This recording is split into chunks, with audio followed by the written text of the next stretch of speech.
10 Unsolved Mystery in Internet. Welcome to Arvin Polo TV.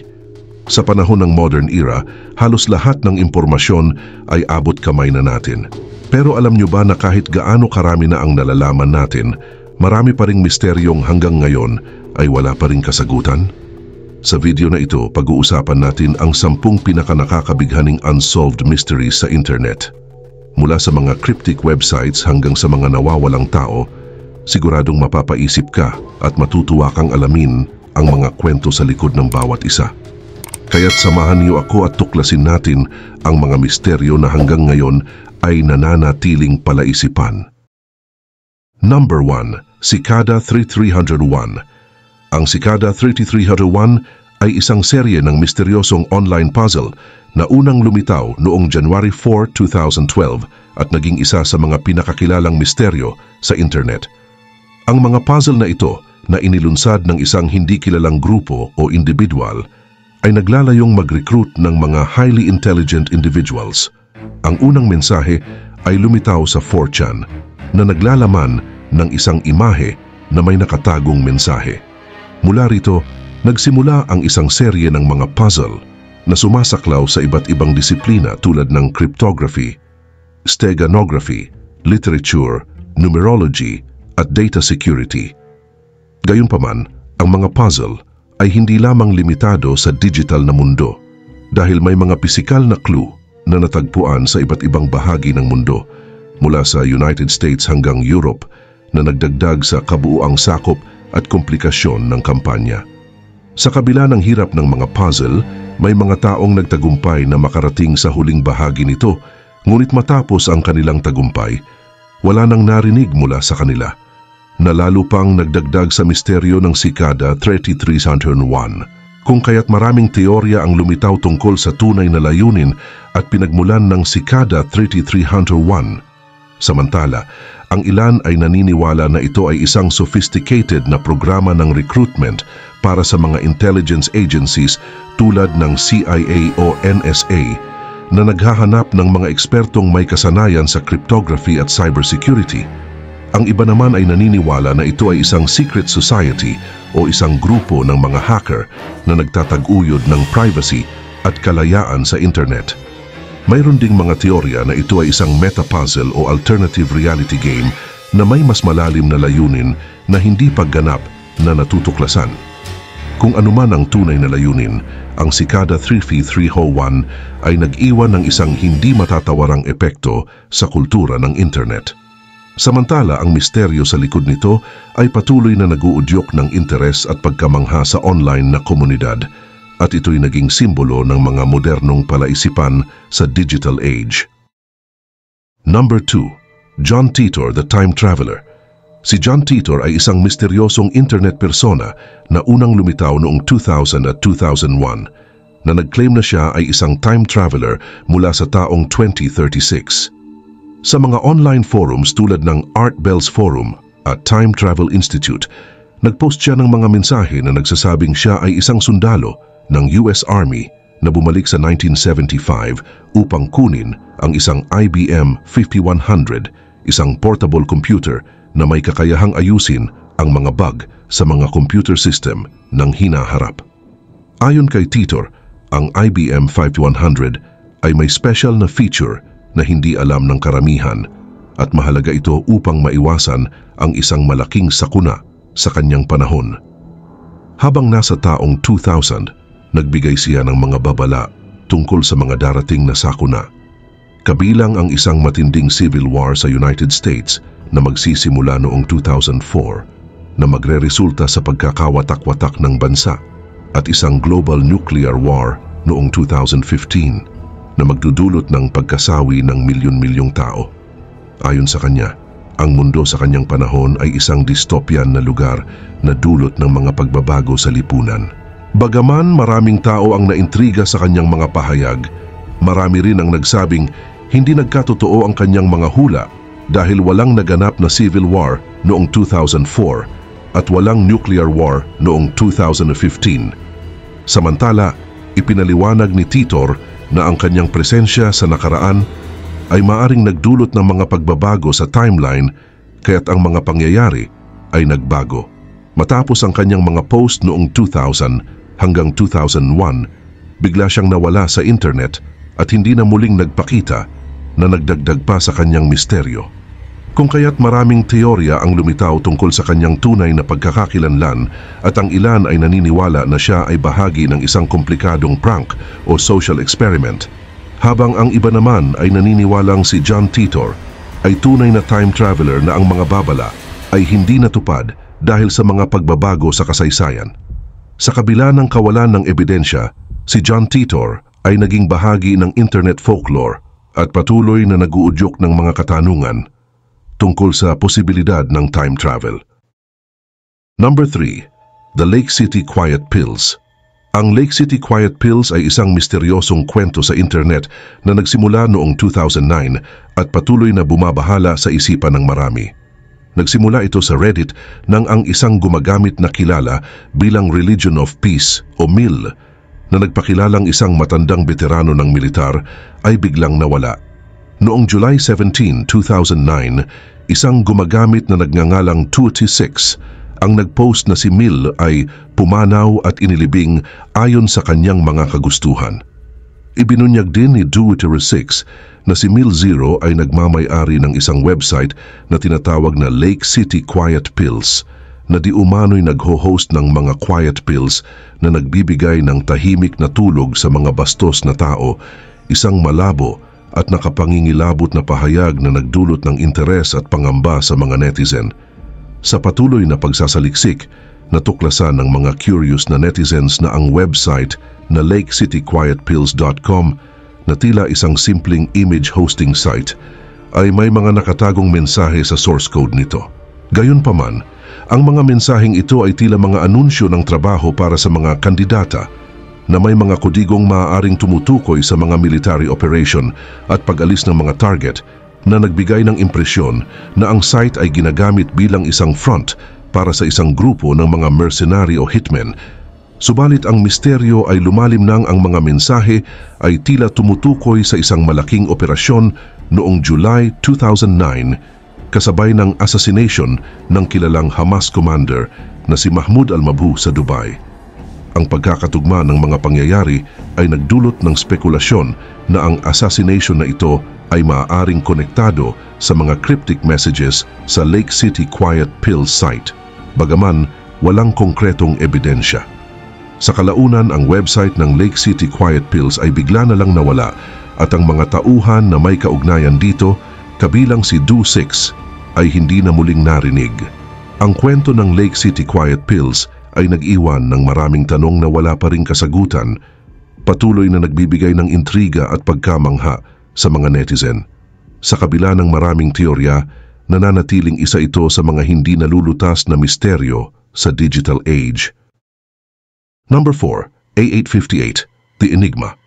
Ang A858, The Enigma, ay isang misteryosong subreddit na lumitaw noong 2011. Kilala sa mga post na naglalaman ng tila walang katuturang string ng mga numero, titik at simbolo. Ang subreddit na ito na may pangalang R8858D45F56D9BC9 ay agad na nagdulot ng interes sa Reddit community dahil sa mga kakaibang post na madalas ay mahabang string ng hexadecimal code o ibang uri ng cipher na walang malinaw na paliwanag o konteksto. Samantala, ang mga post ay naging isang malaking palaisipan para sa mga netizens at nagsimulang mag-organisa ang mga gumagamit upang subukang lutasin ang mga ito. Kung kaya't maraming teorya ang lumitaw tungkol sa layunin ng subreddit na ito at ang ilan ay naniniwala na ito ay isang eksperimento sa cryptography o isang recruitment tool para sa mga eksperto sa cryptography o hackers. Ang iba naman ay nagsasabi na ito ay bahagi ng isang alternate reality game, habang mayroon ding mga nagsasabing ito ay isang lihim na paraan ng komunikasyon ng isang organisasyon gamit ang subreddit upang magpadala ng mga encrypted na mensahe. Sa kabila ng maraming pagsisikap, kakaunti lamang ang nagtagumpay sa pag-decode ng ilang bahagi ng mga post. Subalit hindi ito nagbigay ng malinaw na sagot kung ano talaga ang layunin ng A858. Gayunpaman, ang subreddit ay lumaki bilang isang kultong sinusundan ng mga mahilig sa mga misteryo at palaisipan at naging sentro ng maraming spekulasyon. Noong 2015, ang subreddit ng A858 ay bigla ang nagsara, na nag-iwan ng mensahe na nagsasaad na hindi na ito magpo-post muli, kasama ang isang pasasalamat sa mga tumulong sa pag-decode ng mga post. Kung kaya't ang biglaang pagtatapos ng A858 ay nagdagdag pa sa misteryo at nag-iwan ng maraming tanong sa mga sumusunod nito. Hanggang ngayon wala pa ring malinaw na sagot kung ano ang tunay na layunin ng mga misteryosong post na ito, at ang A858 ay nananatiling isang enigma sa digital age. At ang kwento nito ay patuloy na nagbibigay inspirasyon at hamon sa mga taong mahilig sa mga misteryo at palaisipan, na nagpapakita ng kung paano ang mga bagay sa internet ay maaaring magdulot ng malalim na interes at walang katapusang opinyon. Number 5. The Max Headroom Incident. Ang Max Headroom Incident ay isang kilalang insidente ng pirated broadcasting na naganap noong November 22, 1987 sa Chicago, Illinois, at nananatiling isa sa mga pinakamisteryosong broadcast intrusions sa kasaysayan ng telebisyon. 2 beses na pinutol ng isang hindi kilalang pirata ang regular na programming ng 2 magkahiwalay na istasyon. Ang unang insidente ay nangyari bandang 9:14 p.m. sa WGN-TV habang binobroadcast ang nightly news, kung saan biglang napalitan ang broadcast ng isang video ng isang taong may suot na rubber mask at sunglasses na kahawig ng karakter na si Max Headroom, isang virtual TV host na sikat noong dekada 80. Samantala sa video, ang pirata ay tahimik na nakatayo sa harap ng isang umiikot na metal sheet habang naririnig ang isang buzzing noise. At tumagal ito ng halos 25 seconds bago nagawang ibalik ng mga engineer ang kanilang signal. Ang pangalawang insidente naman na mas kilala ay naganap bandang 11:15 p.m. sa WTTW, isang PBS affiliate, habang binobroadcast ang episode ng Doctor Who. Sa pagkakataong ito, naputol ang broadcast at muling lumitaw ang video ng parehong lalaking naka-Max Headroom mask. Ngunit ngayon ay may audio na. Gayunpaman, ang lalaking ito ay nagsimulang magmura, magparinig ng mga hindi maintindihang commentary at gumawa ng mga kakaibang galaw. Sa isang punto, hinubad niya ang kanyang pantalon at lumitaw ang isa pang tao na tila pinapalo siya gamit ang isang fly swatter. Samantala, ang buong insidente ay tumagal ng halos 90 segundo bago tuluyang bumalik ang broadcast ng Doctor Who. Sa kabila ng masusing investigasyon ng Federal Communications Commission at ng mga lokal na autoridad, ang pagkakakilanlan ng mga taong nasa likod ng insidente ay nananatiling hindi natutukoy, kung kaya't walang malinaw na motibo ang lumitaw at ang mga pirata ay hindi na muling nagpakita matapos ang insidente. Gayunpaman, ang Max Headroom incident ay nag-iwan ng malalim na marka sa kasaysayan ng telebisyon, at hanggang ngayon patuloy itong pinag-uusapan, nagbibigay inspirasyon sa mga conspiracy theories at nananatiling isang hindi nalulutas na misteryo sa digital age. Number 6. Bitcoin's creator Satoshi Nakamoto. Si Satoshi Nakamoto ay ang pseudonymous na lumikha ng Bitcoin, ang unang decentralized cryptocurrency at ang kaakibat nitong blockchain technology. Hanggang ngayon, ang tunay na pagkakakilanlan ni Nakamoto ay nananatiling isang malaking misteryo na nag-uudyok ng maraming spekulasyon. Noong October 31, 2008, ipinost ni Nakamoto ang white paper na Bitcoin, a peer-to-peer electronic cash system, na naglatag ng foundation para sa Bitcoin bilang isang sistema na nagpapahintulot sa mga transaksyon ng pera ng direkta sa pagitan ng mga individual nang walang pangangailangan ng isang third party tulad ng bangko. Noong January 3, 2009, inilunsad ni Nakamoto ang Bitcoin Network sa pamamagitan ng paggawa ng unang Bitcoin block na kilala bilang Genesis Block o Block 0, na naglalaman ng mensaheng The Times 03 Tunjan 2009, Chancellor on brink of second bailout for banks, na tila kritisismo sa tradisyonal na sistema ng pagbabangko, kung kaya't mula 2009 hanggang 2010, aktibong nakipag-usap si Nakamoto sa mga early adopters ng Bitcoin sa pamamagitan ng mga online forum at email, patuloy na nag-a-update ng Bitcoin software at tumutulong sa paglutas ng mga technical na issue. Subalit, noong Disyembre 2010, bigla siyang tumigil sa pampublikong komunikasyon at iniwan ang kontrol ng Bitcoin project sa open source community, partikular na kay Gavin Andresen, isa sa mga pangunahing developer. Samantala, ang pagkawala ni Nakamoto ay nagdulot ng iba't ibang teorya tungkol sa kanyang tunay na pagkakakilanlan, mula sa pagiging isang individual na hapon hanggang sa isang grupo ng mga developer na nagtago sa ilalim ng isang pangalan. Bagaman, kahit na may ilang personalidad na iniuugnay kay Nakamoto, tulad ni Hal Finney, Nick Szabo at Dorian Nakamoto, ngunit walang matibay na ebidensya na nagpatunay kung sino talaga siya. Tinatayang si Nakamoto ay isa sa pinakamayamang tao sa mundo dahil sa kanyang tinatayang humigit kumulang 1 milyong Bitcoin na hindi kailanman ginastos, na lalo pang nagpapalalim sa misteryo ng kanyang pagkatao.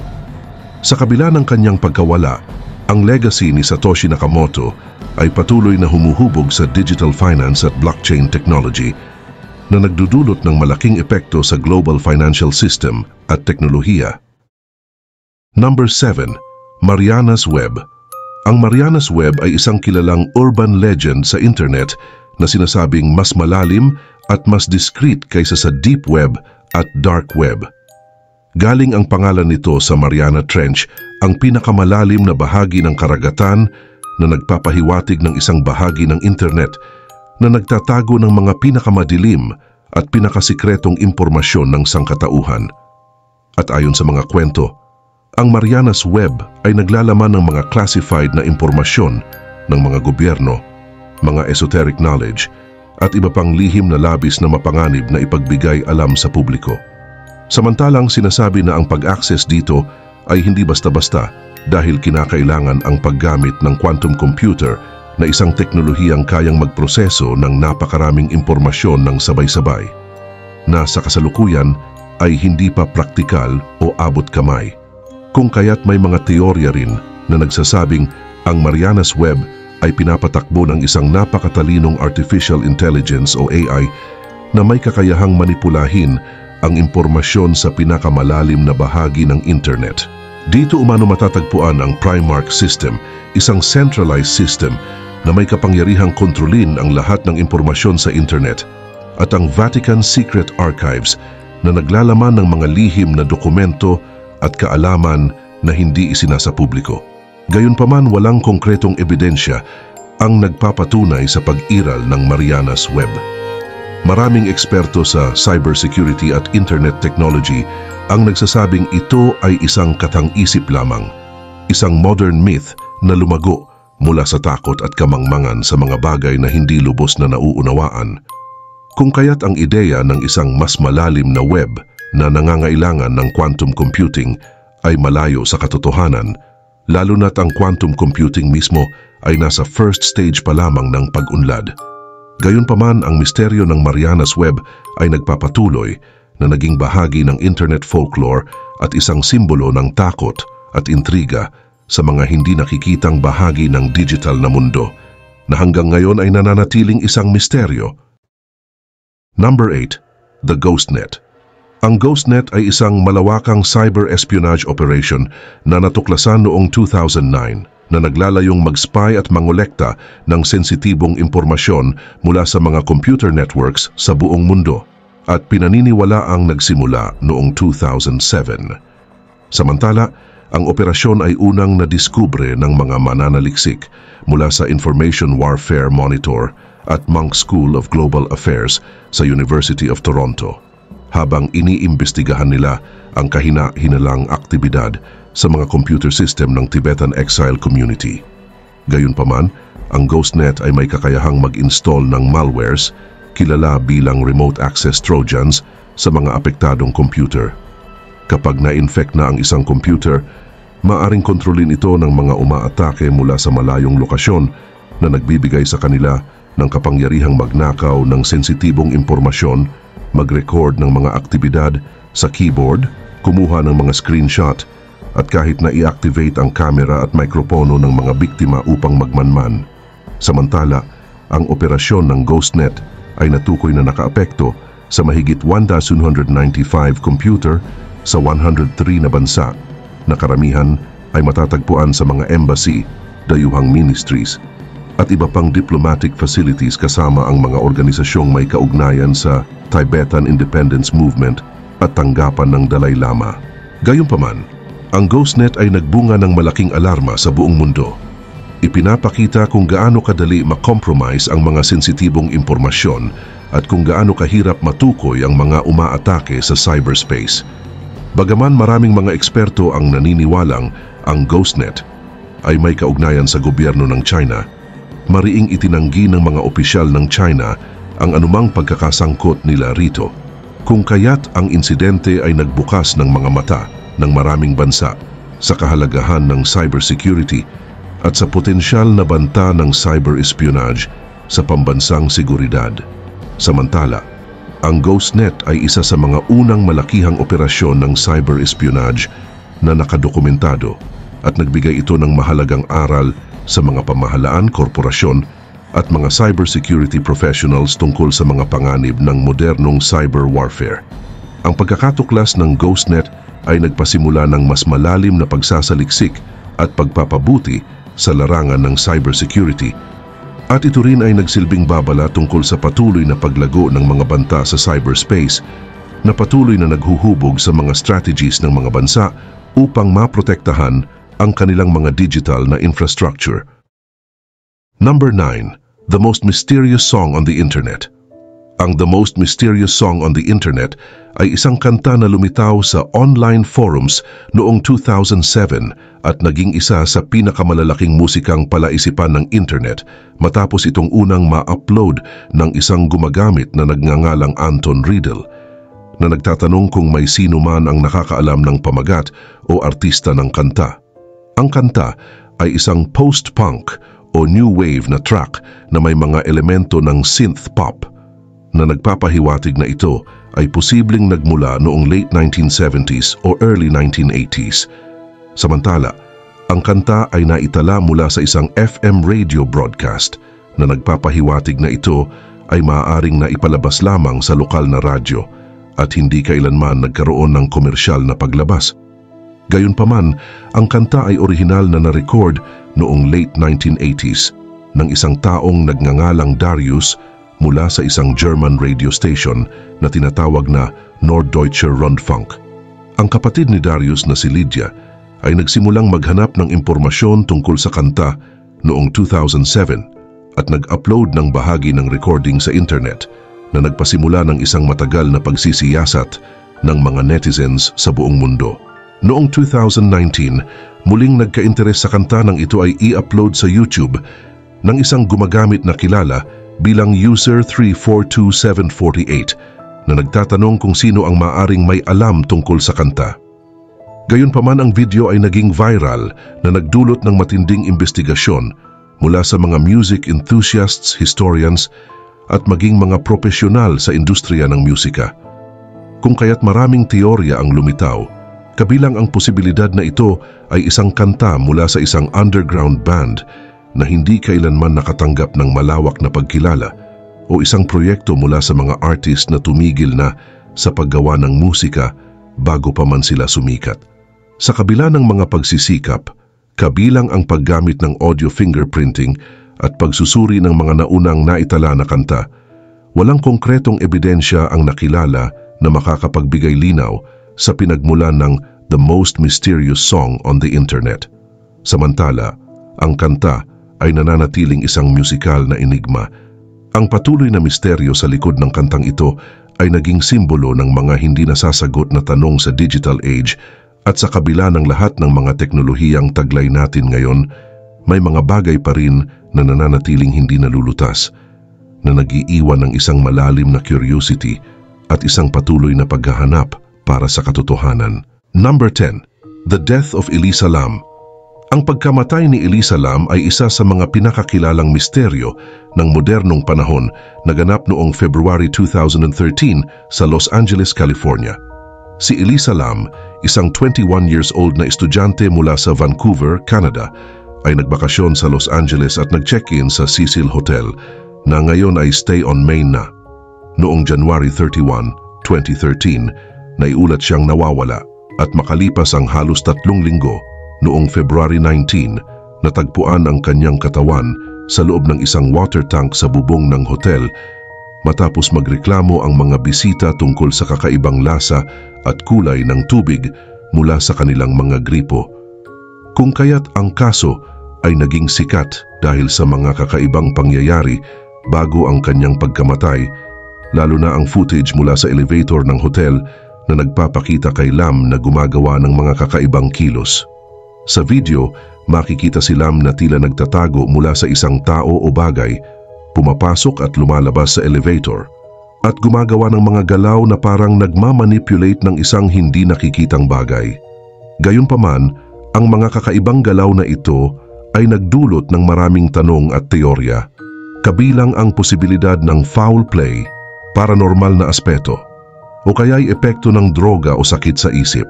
Ngunit ayon sa autopsy report ng Los Angeles County Coroner, walang bakas ng trauma sa katawan ni Lam at walang illegal drugs o alcohol sa kanyang sistema.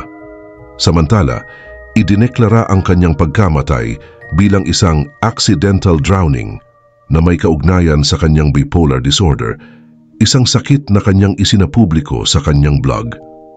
Ayon naman sa ulat, nagkaroon siya ng manic episode na nagresulta sa kanyang pag-akyat sa bubong at pagpasok sa water tank. Gayunpaman, nananatiling misteryo kung paano siya nakapasok sa water tank na may mabigat na takip at mahirap puntahan, na lalo pang nagpatindi sa interes sa kanyang kaso. Kung kaya't ang insidente ay nagbunga ng maraming dokumentaryo, libro at palabas sa telebisyon, kabilang ang serye ng Netflix na Crime Scene: The Vanishing at the Cecil Hotel. Ngunit ang kaso ay patuloy na nakakabahala sa marami at nananatiling isang palaisipan.